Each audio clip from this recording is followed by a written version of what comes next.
আসসালামু আলাইকুম। আজকের ভিডিওতে আমরা আলোচনা করার চেষ্টা করব এইচএসসি পরীক্ষা 2025-এর সমাজকর্ম দ্বিতীয় পত্রের প্রশ্নের সমাধান। তাই ভিডিওটি না টেনে সম্পূর্ণ দেখতে থাকুন। আর আপনি যদি আমাদের চ্যানেলে নতুন হয়ে থাকেন এরকম সকল বিষয়ের প্রশ্নের সমাধান এবং সাজেশন পেতে আমাদের চ্যানেলটি অবশ্যই সাবস্ক্রাইব করে রাখবেন। প্রশ্ন নাম্বার 1, শিল্প সমাজকর্মী হলেন একজন পরামর্শক। 2, রহিমার মায়ের চিকিৎসার জন্য হাসপাতালে কে ভূমিকা পালন করেন? হাসপাতাল সমাজকর্মী। 3, রহিমা তার মায়ের চিকিৎসার জন্য তার জেলা শহরের 250 শয্যা জেনারেল হাসপাতালে নিয়ে যায়, কিন্তু হাসপাতালে গিয়ে প্রথমে সে কী করবে তা বুঝতে পারছিল না। মতাবস্থায় রহিমার মায়ের চিকিৎসার জন্য সমাজসেবা অধিদপ্তরের কর্তৃক পরিচালিত সেবা কর্মের সহায়তা গ্রহণ করে চিকিৎসা নেন। রোগীদের বিভিন্ন জটিলতা দূরীকরণে উদ্দীপকে ইঙ্গিতকৃত ব্যক্তি যেভাবে ভূমিকা পালন করেন সেটি হচ্ছে ডাক্তার, নার্স এবং রোগীর মধ্যে সমন্বয়ের মাধ্যমে রোগীর অসহায়ত্ব দূরীকরণে। 1-2 এটি হবে। বাংলাদেশের চিকিৎসা সমাজকর্মের সর্বপ্রথম প্রয়োগ শুরু হয় কোথায়? ঢাকা মেডিকেল কলেজ হাসপাতালে। সামাজিক সমস্যার বৈশিষ্ট্য কোনটি? আদর্শ মূল্যবোধের পরিপন্থী। 6 নাম্বার, যৌতুক প্রথার প্রত্যক্ষ ফলাফল হলো দাম্পত্য কলহ, নারীর নিরাপত্তাহীন আত্মহত্যা। 1, 2 ও 3। 7, উদ্দীপকে উল্লেখিত বিবাহটি কোন ধরনের? বাল্যবিবাহ।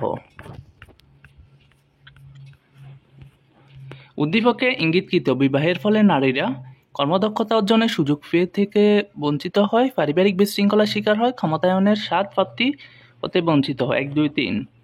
গ্রামীণ সমাজসেবা কত সালে চালু হয়? 1974 সালে। সামাজিক সমস্যা মূলত কোথা থেকে উদ্ভূত? সমাজ থেকে। সারা বিশ্বে প্রতিনিয়ত উষ্ণতা বৃদ্ধির কারণ হচ্ছে অতিরিক্ত জ্বালানির ব্যবহার, বনৌষধীকরণ, পারমাণবিক চুল্লির ব্যবহার। 1, 2, 3।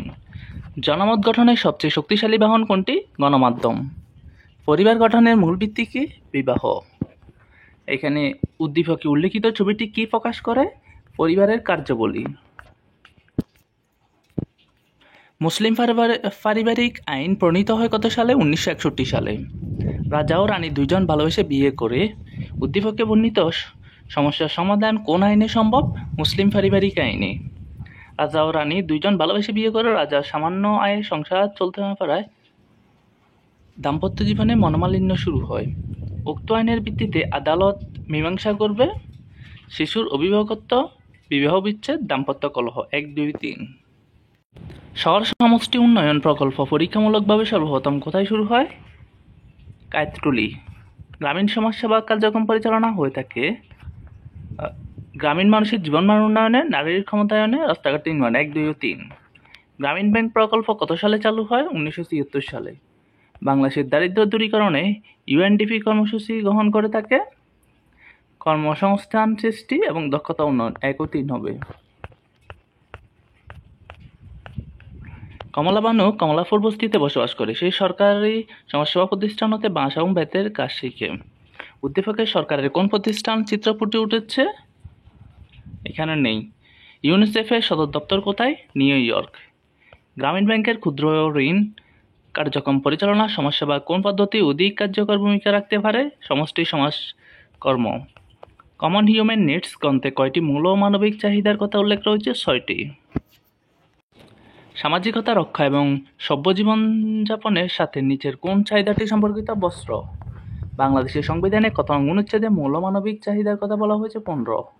সমাজকর্মের বিশেষায়িত শাখা হচ্ছে চিকিৎসা সমাজকর্ম, বিদ্যালয় সমাজকর্ম, শিল্প সমাজকর্ম। 1, 2 ও 3। রাহেন সাহেব রাতে অফিস থেকে বাসায় ফিরে দেখেন ছেলে নির্ঘুম থেকে লেখাপড়া নষ্ট করে মোবাইলে গেমস খেলছে। উদ্দীপকে রাহেন সাহেবের ছেলের মূল মানবিক চাহিদা কোনটি? চিত্র বিনোদন। রাহেন সাহেব রাতে অফিস থেকে বাসায় ফিরে দেখেন ছেলে নির্ঘুম থেকে লেখাপড়া শুরু করে মোবাইল গেমস খেলছে। উদ্দীপকে মূল মানবিক চাহিদা পূরণে নিচের কোনটির সাথে সম্পর্কিত? এটি হবে পাহাড় দর্শন,